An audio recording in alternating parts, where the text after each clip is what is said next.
Halo teman-teman, selamat datang di video pembelajaran kami. Kali ini kita bakal bahas topik yang super penting dan pastinya menarik banget, yaitu laporan analisis keuangan PT Bank Tabungan Negara Persero Tbk atau yang lebih dikenal dengan BTN. Kenapa sih perlu mempelajari analisis laporan keuangan? Karena melalui video pembelajaran ini, kita jadi mengetahui seberapa cepat pertumbuhan dari Bank BTN dan seberapa efisien mereka dalam mengelola aset mereka mulai dari tahun 2021 hingga tahun 2024. Nah, di video kali ini kita akan mengupas tuntas bagaimana cara menganalisis laporan keuangan Bank BTN melalui rasio aktivitas, solvabilitas, likuiditas, profitabilitas, dan pasar, agar kita tahu bagaimana sih Bank BTN dalam mengelola keuangannya secara mendalam. Jadi, yuk ikuti pembahasannya sampai akhir, biar kalian lebih paham gimana caranya membaca dan menganalisis laporan keuangan secara nyata. Enjoy the video, bye-bye! Bahas analisis vertikal laporan keuangan pada PT Bank BTN Tbk yang mencakup dua bagian utama, yaitu laporan posisi keuangan dan laporan laba ruginya. Melalui analisis ini, kita akan memahami bagaimana struktur keuangan dan kinerja operasional Bank BTN yang berkembang dari tahun 2021 hingga 2024. Mari kita mulai. Yang pertama, dari sisi aset, terlihat bahwa aset lancar mendominasi total aset Bank BTN dengan porsi lebih dari 97% setiap tahunnya. Artinya, sebagian besar aset bank berada dalam bentuk liquid seperti kas, giro, di Bank Indonesia, dan kredit jangka pendek yang mudah dicairkan. Dapat kita lihat dari Excel yang tersedia, aset tetap hanya sekitar 2 hingga 3%, menandakan bahwa investasi jangka panjang seperti gedung dan peralatan tidak mengalami perubahan yang signifikan. Selanjutnya, dari sisi kewajiban, terlihat bahwa kewajiban jangka panjang memiliki porsi terbesar dan terus meningkat dari 95,31% menjadi 97,87% pada tahun 2024.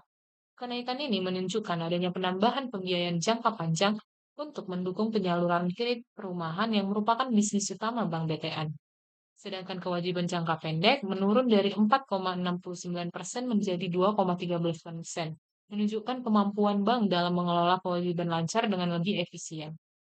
Lalu dilihat dari sisi ekuitas, terdapat peningkatan dari 5,76% di tahun 2021 menjadi 6,95% di tahun 2024, mencerminkan pertumbuhan modal sendiri melalui laba ditahan.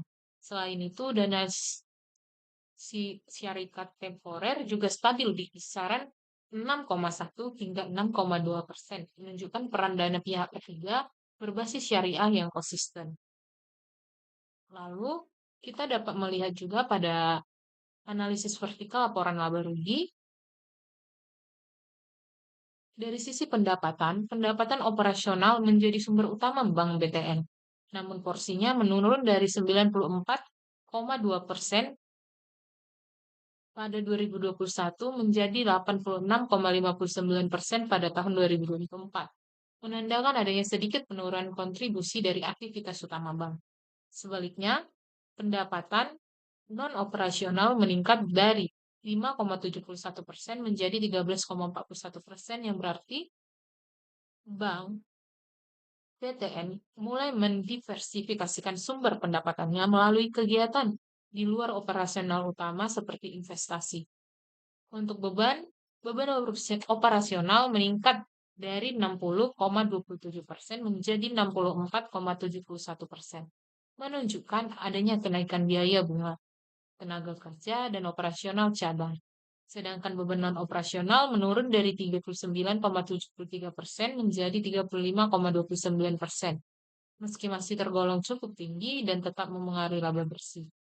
Dari sisi laba bersih, Bank BTN tetap mampu menjaga kinerja positif dari tahun ke tahun, meskipun laba bersih sedikit menurun secara nominal pada tahun 2024, persentasenya terhadap total pendapatan tetap stabil, yang menandakan bahwa bank mampu mengelola pendapatan dan beban secara efisien. Dapat disimpulkan dari analisis vertikal pada kedua laporan ini, laporan keuangan dan laporan posisi keuangan dan laporan laba rugi, struktur keuangan Bank BTN didominasi oleh aset lancar dan kewajiban jangka panjang. Modal sendiri terus tumbuh menandakan kondisi keuangan yang semakin kuat. Lalu pendapatan operasional masih menjadi sumber utama, namun ada diversifikasi pendapatan non-operasional. Dan meskipun beban operasional meningkat, Bank BTN tetap menjaga efisiensi serta stabilitas laba bersihnya. Secara keseluruhan, hasil analisis ini menunjukkan bahwa Bank BTN memiliki kinerja keuangan yang stabil, sehat, dan dikelola dengan baik dari tahun ke tahun. Terima kasih. Menjelaskan analisis rasio solvabilitas pada PT Bank BTN Tbk. Rasio solvabilitas digunakan untuk mengukur kemampuan perusahaan dalam memenuhi seluruh kewajiban jangka panjangnya serta menilai tingkat risiko keuangan yang ditanggung oleh perusahaan. Nah, dalam analisis ini kita akan membahas 3 rasio utama, yaitu yang pertama debt to total asset ratio, lalu yang kedua debt to equity ratio, dan time interest earned ratio. Nah, di sini saya sudah menampilkan perhitungan dari analisis rasio solvabilitas PT Bank BTN Tbk.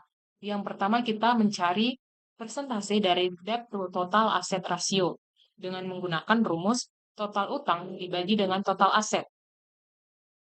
Nah,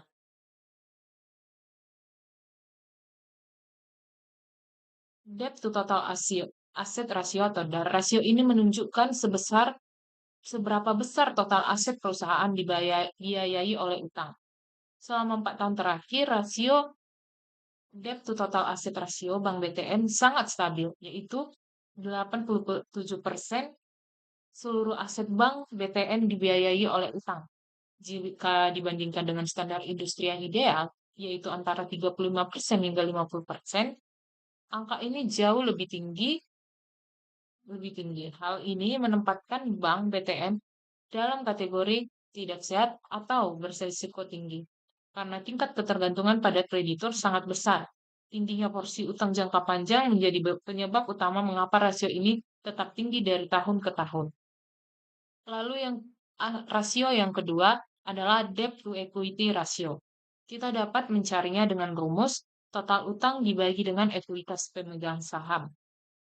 Pada Bank BTN, rasio debt to equity ratio mengalami penurunan secara perlahan dari 31% pada tahun 2021 menjadi 1.252% pada tahun 2024.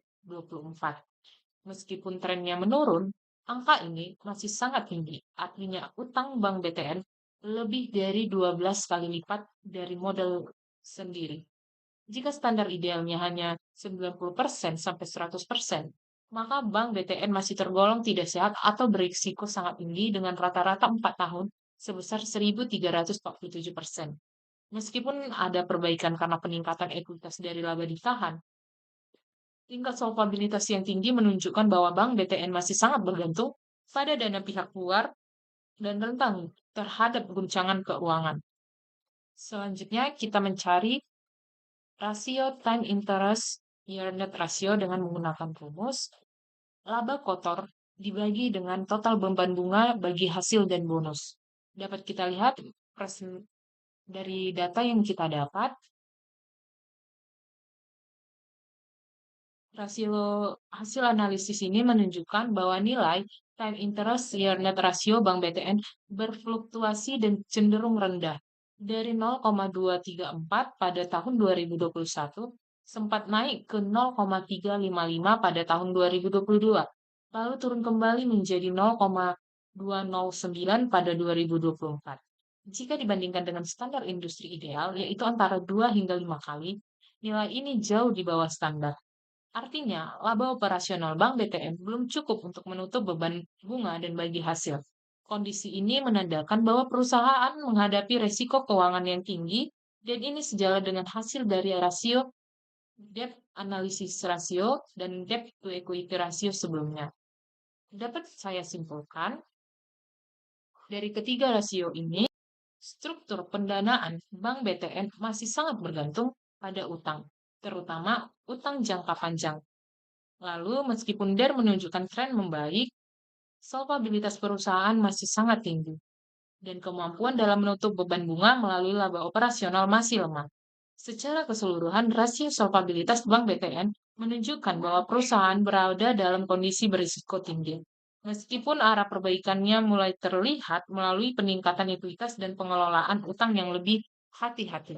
Sekian dan terima kasih. Lalu di sini saya akan menjelaskan analisis horizontal pada laporan laba rugi.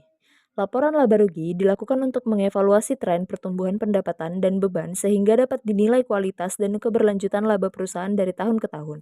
Berdasarkan data total pendapatan perusahaan menunjukkan pertumbuhan kuat dari tahun 2021 hingga 2023, meningkat 4,58% pada tahun 2022 dan melonjak 18,41% pada tahun 2023. Sayangnya, tren ini berbalik tajam pada tahun 2024 dengan penurunan total pendapatan sebesar minus 5,40%. Kontraksi ini didorong oleh pendapatan operasional yang turun minus 8,18% pada tahun 2023.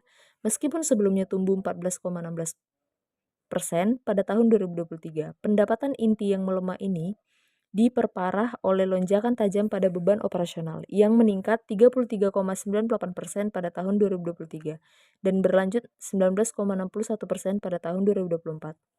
Peningkatan beban operasional yang jauh melampaui pertumbuhan pendapatan operasional telah menjadi faktor penekanan untuk laba. Meskipun pendapatan non-operasional menunjukkan pertumbuhan yang sangat agresif dan konsisten, 71,05% di tahun 2023 dan 17,60% di tahun 2024, kenaikan total beban sebesar 17,49% pada tahun 2024 hingga akhirnya menekan laba bersih. Setelah mengalami pertumbuhan yang solid pada tahun 2022 sebesar 28,14% dan 2023 14,97%, laba bersih perusahaan mengalami penurunan signifikan sebesar minus 14,28% pada tahun 2024. Secara keseluruhan, kinerja laba menunjukkan tekanan margin yang serius pada tahun 2024 yang disebabkan oleh pelemahan pendapatan inti dan lonjakan biaya operasional yang tidak terkendali. Oke teman-teman, sekarang kita masuk ke bagian analisis rasio profitabilitas. Nah, di sini kita akan bahas 3 rasio. Yang pertama, return on asset atau ROA, return on equity atau ROE, dan net profit margin atau NPM selama periode tahun 2021 sampai 2024. Nah, langsung aja kita bahas satu persatu ya. Yang pertama adalah ROA. ROA ini digunakan untuk melihat seberapa besar kemampuan aset perusahaan dalam menghasilkan laba bersih. Rumusnya adalah laba bersih dibagi dengan total aset, kemudian kita kalikan dengan 100%. Nah, dari hasil perhitungan yang kita peroleh, nilai ROA pada tahun 2024 sampai 2021 adalah sebagai berikut. Nah, menghasilkan nilai rata-rata sebesar 0,71%. Kalau kita bandingkan dengan standar Bank Indonesia, yaitu 0,5% sampai 1,25%, berarti nilai ROA ini termasuk kategori yang cukup sehat. Jadi, setiap satu rupiah aset yang dimiliki perusahaan mampu menghasilkan laba sebesar 0,0071 atau 0,71%. Jadi bisa dibilang aset perusahaan ini udah cukup produktif. Oke, yang kedua kita akan membahas ROE. ROE ini menggambarkan seberapa besar laba bersih yang dihasilkan dari modal sendiri. Rumusnya adalah laba bersih dibagi dengan modal sendiri atau ekuitas pemegang saham, terus kita kalikan dengan 100%. Nah, bisa kita lihat nilai ROE sebagai berikut dari tahun 2024 sampai 2021. Nah, rata-ratanya adalah 10,89%. Kalau kita bandingkan dengan standar Bank Indonesia yaitu 5% sampai 12,5%, maka hasil ini termasuk kategori cukup sehat. Jadi, setiap 1 rupiah modal pemegang saham menghasilkan keuntungan sekitar 0,11. Artinya, perusahaan sudah cukup bagus dalam memanfaatkan modal sendiri untuk menghasilkan laba dan bisa memberikan keuntungan yang konsisten bagi pemegang saham. Oke, selanjutnya kita akan bahas Net Profit Margin atau NPM. Rasio ini menunjukkan berapa besar laba bersih yang diperoleh dari setiap Rp1 penjualan. Rumusnya adalah laba bersih dibagi penjualan bersih, lalu kita kalikan 100%. Nah, dari hasil perhitungan nilai NPM pada tahun 2024 sampai 2021 menghasilkan rata-rata sekitar 9,79%. Berarti nilai ini termasuk kategori sangat sehat. Jadi, setiap Rp1 penjualan menghasilkan laba sebesar 0,097. Artinya, hampir 10% dari setiap penjualan benar-benar menjadi laba bersih perusahaan. Itu menandakan kalau perusahaan sudah sangat efisien dalam mengelola biaya dan kegiatan operasionalnya. Oke, jadi dapat kita simpulkan, selama periode 2021 sampai 2024, setiap Rp1 penjualan mampu memberikan laba bersih sekitar 0,09. Dari setiap Rp1 modal pemegang saham mampu memberikan keuntungan sekitar 0,11. Jadi, secara keseluruhan, kinerja profitabilitas perusahaan ini tergolong sehat hingga sangat sehat. Oke teman-teman, sekarang kita masuk ke analisis rasio pasar yang terdiri dari EPS, earning per share, PER, price earning ratio, DPS, dividend per share, dan DPR, dividend payout ratio. Langsung aja kita bahas satu persatu ya. Oke, yang pertama yang akan kita bahas adalah EPS, memiliki rumus yaitu laba bersih dibagi dengan jumlah saham beredar. Maka kita akan melihat hasilnya dari tahun 2024 sampai 2021 memiliki nilai rata-rata sebesar 226,27. Jadi, setiap Rp1 saham yang dimiliki investor mampu menghasilkan laba sebesar 226,27.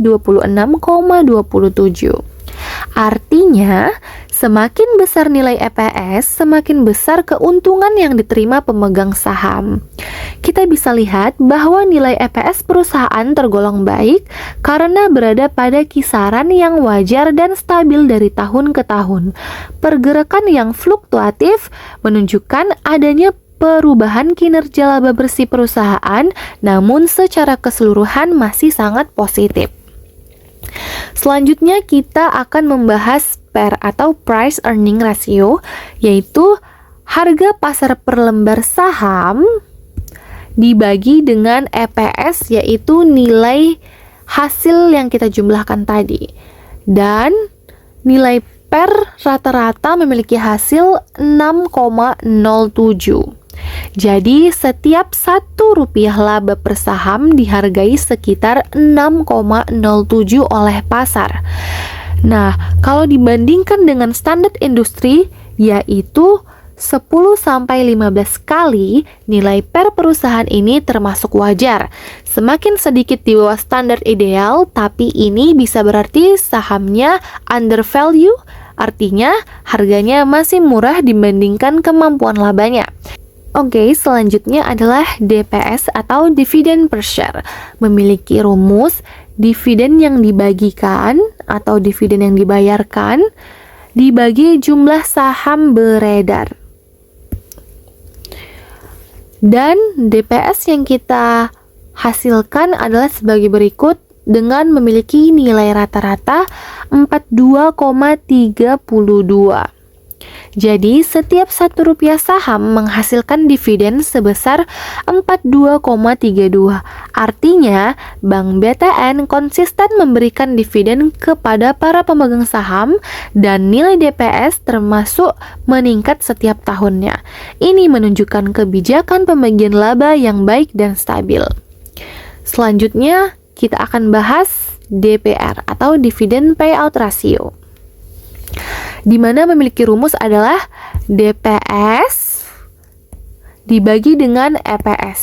Nah, nilai-nilai yang kita dapatkan tadi kita bagikan dan menghasilkan nilai DPR dengan rata-rata 19%. Jadi, setiap Rp1 laba bersih yang diperoleh perusahaan membagikan 0,19 sebagai dividen kepada pemegang saham. Nah, kalau kita bandingkan dengan standar industrinya yaitu 30% sampai 50%, maka nilai DPR Bank BTN masih di bawah standar.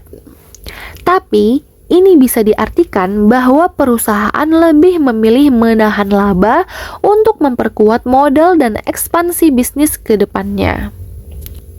Nah, jadi kesimpulannya adalah EPS menunjukkan kinerja baik menandakan perusahaan mampu menghasilkan laba tinggi per saham.